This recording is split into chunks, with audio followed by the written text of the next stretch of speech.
Hello Living Dead Dolls fans, this is Josh, aka Doggiepants, and I'm coming at you by myself to do another Living Dead Dolls review. So, unfortunately Mezco could not afford to send me the newest batch of Resurrection dolls because they're so limited, but a fan, again, a Afea Leve, who I mentioned in the last video, sent them to me to review. So thank you so much, Afea. I love you. I really appreciate it.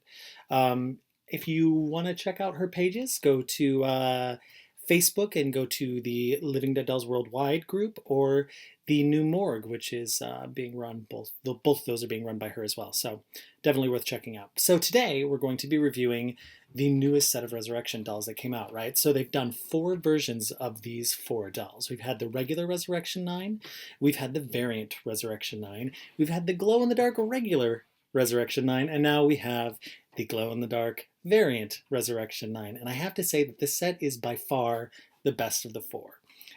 They're really super cool. They are limited to 50, so be aware of that. They're going to be super hard to come by. Already on eBay, they're going for absurd amounts of money. But they're cool dolls, and so they're going to go for a lot of money. So now I've shown you their costumes because the costumes haven't changed that much, or the coffins haven't changed at all since the beginning of the Resurrection set. So I'm going to kind of gloss over it a little bit. I just want you to get a feel of what this set in particular looks like. So you can take a look at the 4 videos and decide which ones you want to get and which ones you want to skip. So here we go. I'm going to start with my least favorite and then go to my favorite. Like I think all 4 of the sets, Lizzie Borden was my least favorite. It doesn't mean that it's a bad doll. It just means that they're good dolls, and so she's my least favorite. What's interesting about these glow-in-the-dark versions as opposed to the regular versions is that something about the glow-in-the-dark versions, the hair rooting has just been not as good. I don't know why, and it's been definitely apparent on the Lizzie Borden versions. I mean, you can already probably tell in this video that her hair just doesn't quite hold up to the other 3. We've got some big bald spots, but I mean, for the most part, as long as you don't lift her hair up, it hides pretty well in this doll. But it is problematic. I do love the little tight curls that she has, but I wish that the hair rooting was much better. Her outfit is exactly the same as the variant version of Lizzie. So she's got the brown skirt, here we go, and then this brown colored bodice here with a puffy sleeve, and it does come down to this little bit of lace detail right around the cuff, and that same lace goes down the front of the dress, and there are 3 buttons there. It is a high-necked dress. It's all one piece, and it does Velcro up the back. So now there's no petticoat underneath here, so it does hold its shape pretty well, but just be aware of no petticoat. She's got the standard Living Dead Dolls witchy boots, but no socks for this doll. Obviously, what makes this doll special is the glow-in-the-dark skin, right? And I'm going to hold it up so you can kind of get a feel of what that looks like. The Living Dead Dolls glow-in-the-dark dolls are super cool. They're kind of translucent looking, which is one of the things that make them look really, really haunting. And there's something about the sepia tones against that kind of greenish skin tone and then also the black blood that just seems to really, really work for these dolls. So I'm going to hold it up there so you can get a good look at it. So I'm not sure if that kind of transparent skin tone is going to come through in this video, but it's really, really haunting looking. Here's her face paint. She has a black lip, a really nice, kind of simple, realistic looking brown eye. I love it. She's got a little bit of eyelashes there, a simple brow. Then we've got the blood splattering down the head. We have blood splattering on the right hand, which she used to kill her mother and father with. Yeah, but that's her. Super, super cool. She does come with an accessory like all of the other Lizzie Bordens, and here it is. Bam! Look at that. It is the axe. It does have a little peg, there you go, that you can stick into her hand so you can display her with it if you'd like. But it's a really cool piece. Nice, solid, love her. Lizzie Borden, there she is. All right, so that's the first one. Moving forward, second is kind of similar to most of them. I think it's only changed a couple times, but it's Jack, right? Jack the Ripper. So with this set, right, it does tell a story of the 3 main suspects and then also a victim. Jack the Ripper ends up being the killer in this. If you want to learn more, check out one of my older videos that really gets into the history of these 4 dolls. Super cool. But here he is. So let's take a look at him. He's got a really cool costume. it's really great because there's so many pieces to it. So I'm going to start with the apron, right? So the apron is covered in blood, right? So it's really hardcore blood splattering. It's got this giant swooping bit of blood that goes down the side. And then this apron does have a pocket here, and it is a usable pocket, so you can stick his knife in it if you'd like. It goes around his neck, and then it's tied in the back here. But one nice thing is that it does have a little Velcro up here in the right-hand corner. So you can unvelcro that and show everything that's going on underneath. I'm not going to take it all the way off because that's a little difficult. Underneath, he's got a vest, which does come off, and it is Velcroed right there in the front. You can kind of see that Velcro there. He does have a collared shirt with a little brown tie right there. And it's not like a tie, it's kind of, it looks almost like a shoestring tie that hangs down. So it's kind of an old style tie. Now the white shirt, you want to be careful with, well, I mean, if you're lucky enough to get one of these, it's not going to matter because it's 1 in 50 in the world. So you're going to love them no matter what it's like. But be aware, and maybe it's true for the other jacks as well, that the collars sometimes get folded up. So if you are a sealed collector, you want to try to keep your eye peeled and make sure that his collar lays nicely. The white shirt, unlike a lot of Living Dead dolls, actually has sleeves, which I love. And it's done on this doll, so it feels like he's rolled up his sleeves to do his dirty work, which I really, really like. So there we go. It does have sleeves on that. And what's interesting, and I'm going to pull this up in the back so you can kind of take a look at it, is the vest and the pants are attached, right? And they both have kind of a pattern on them. But the shirt is a separate piece, which I love. Wait, did I just lie? No, I totally lied. The vest is a separate piece. The shirt and the pants is all one piece. There we go. So you can lift that up. I apologize for that. Yep.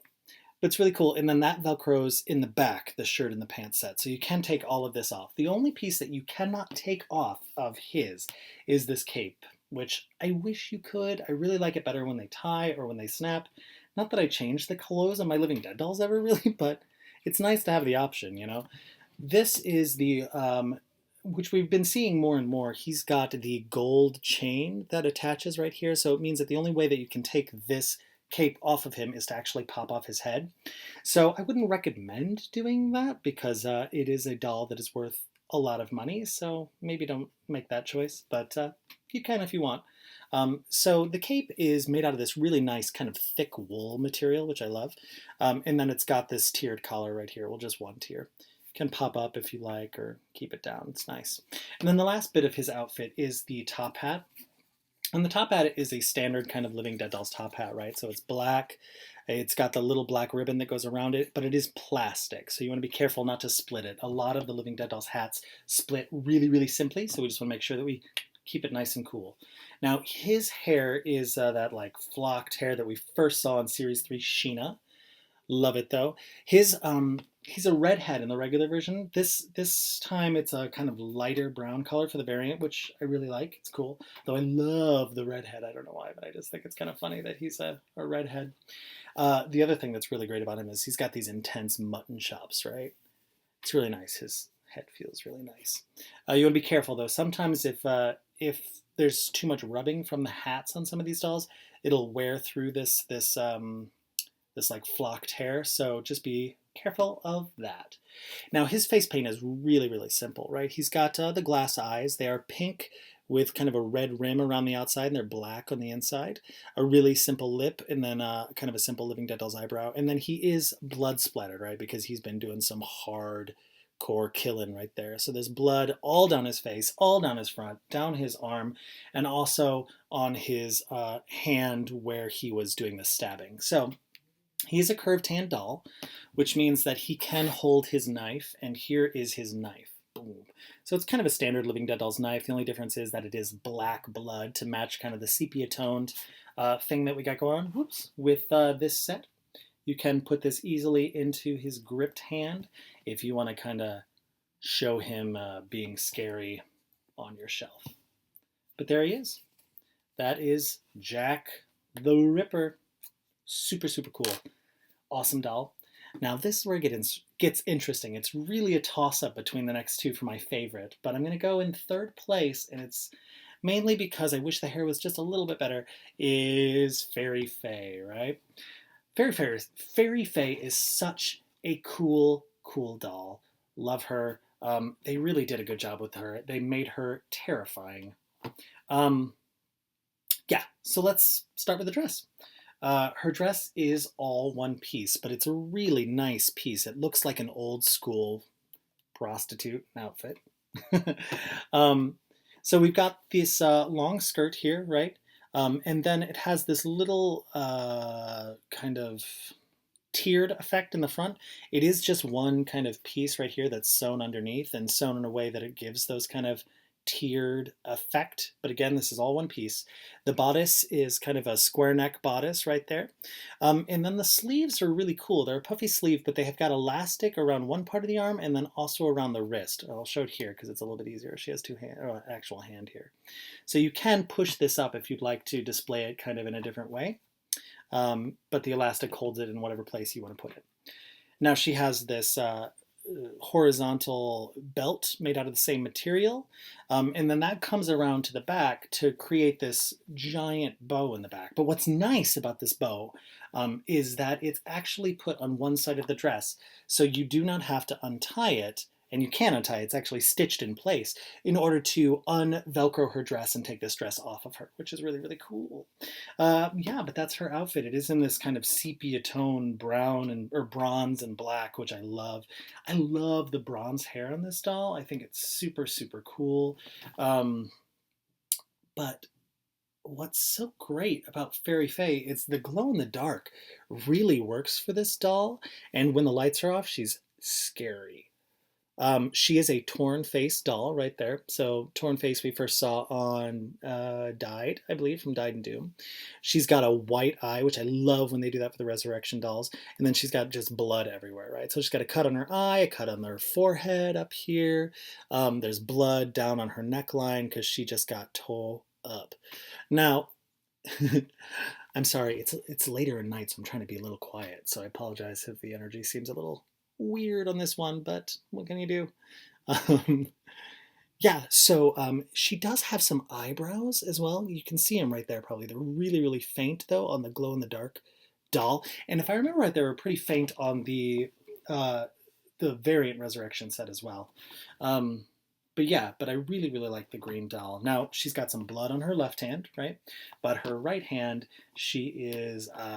her right hand's been completely cut off, right? There's even a bit of bone sticking out. There we go. There's a lot of blood. It's very textured. This hand or this arm was first featured on Gregory, so you could put his dummy on it. You can actually take Gregory's dummy off and put it on her too, if you wanted to. But that is an option. Oh, I forgot to mention she does have witchy boots, no socks. And I think that's it. There's no petticoat underneath this as either, but the dress stays pretty well. The last thing to mention is her hair. Like I said, I wish that the hair was a little thicker rooted. I wish that the curls were in a little better shape, but they're pretty good. They did a pretty good job keeping it in place. It does take some zhuzhing when it gets out of the coffin, because sometimes a couple of them, they're really wild and crazy. And I wish her hair was a little bit thicker rooted. See, if you pull the hair apart, you can see just how thinly rooted it is at certain parts. And, you know, the hair is just a problem with all of these glow-in-the-dark dolls, and that includes Series 29. I think it's just something about producing it with this clear plastic. I don't know, but it's definitely been a slight issue. So, but that's Fairy Faye. So that means that my favorite doll, and the last one to show you, is Elizabeth Bathory. Now, Bathory, I believe she was my favorite for maybe 3 out of the 4 sets. The outfit is just cool. It's just on point, and the design is perfect. It's great. Her with the black is just terrifying. It's so good. It's so good. Yeah, but here, let's take a look at the outfit. So here is her big skirt, right? And it looks like it's separate pieces, but it's not. It's all one piece. So there is some black kind of ribbon detail that goes down. You're not going to be able to see in this video probably, but there are 2 bows right here as well. This over part of the dress can be pulled back a little to show this under part of the dress that does have a little bit of an interesting pattern on it that's also bronze in color. It is sewn though right along this edge here, so it's only present in the front. It doesn't go all the way around. It gives the illusion that it's double layered, but it's not. So there is that. Underneath this skirt, she does have a petticoat, which is kind of nice, a little bit of one. She has the standard Living Dead Dolls witchy boots, again, no socks. But yeah, it's really, really nice. Then getting up to her bodice, let me pull up her cuff so you can get a good look at it. She's got a bodice. It gives the illusion that it's multiple layers, but again, it's not. This dress is all one piece. It's white in the front. It does have some ribbon crisscrossing here.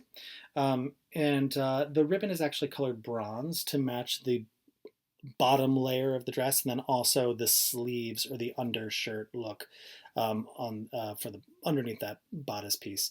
She's got really puffy sleeves, and then it goes down to a really simple sleeve. There we go. Again, all one piece. Velcro's right there up the back. It's very cool.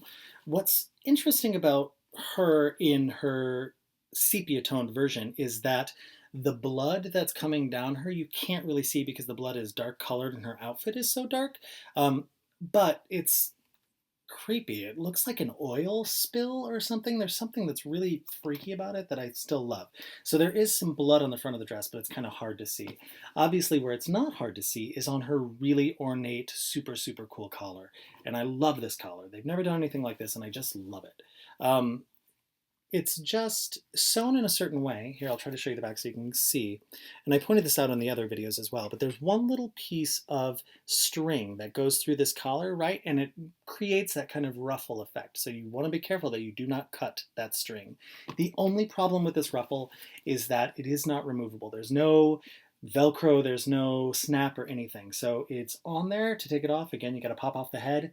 I don't recommend it on these very, very rare dolls. But if you are so inclined, please, they are your dolls. You feel free to do whatever you want with them. Her hair rooting is probably the best of the two dolls with hair. It feels a little bit thicker. And the way that it's designed is her bangs are pulled back, right? So they're slicked down and pulled back into a tight little like pigtail right there in the back, but that's hidden behind the collar.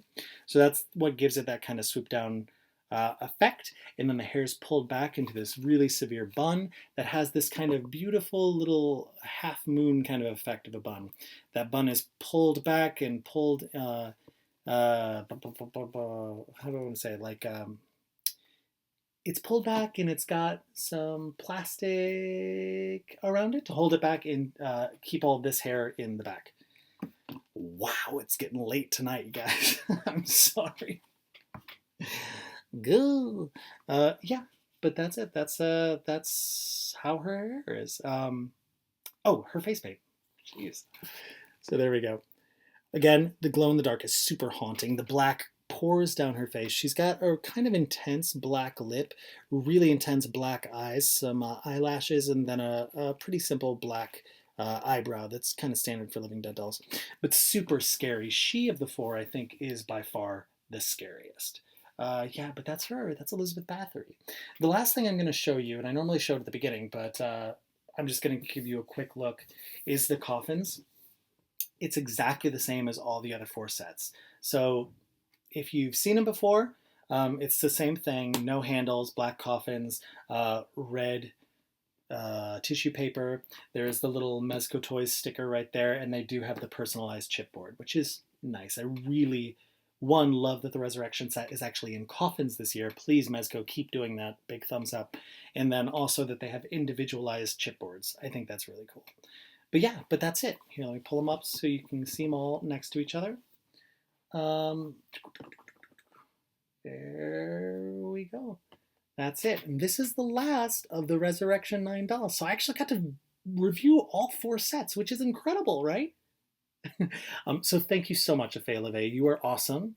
And I'm going to be back in just a couple of days with the Series 29 variant review, Glow in the Dark, so you can see those as well. But the last thing I want to do is show you these dolls actually glowing, right?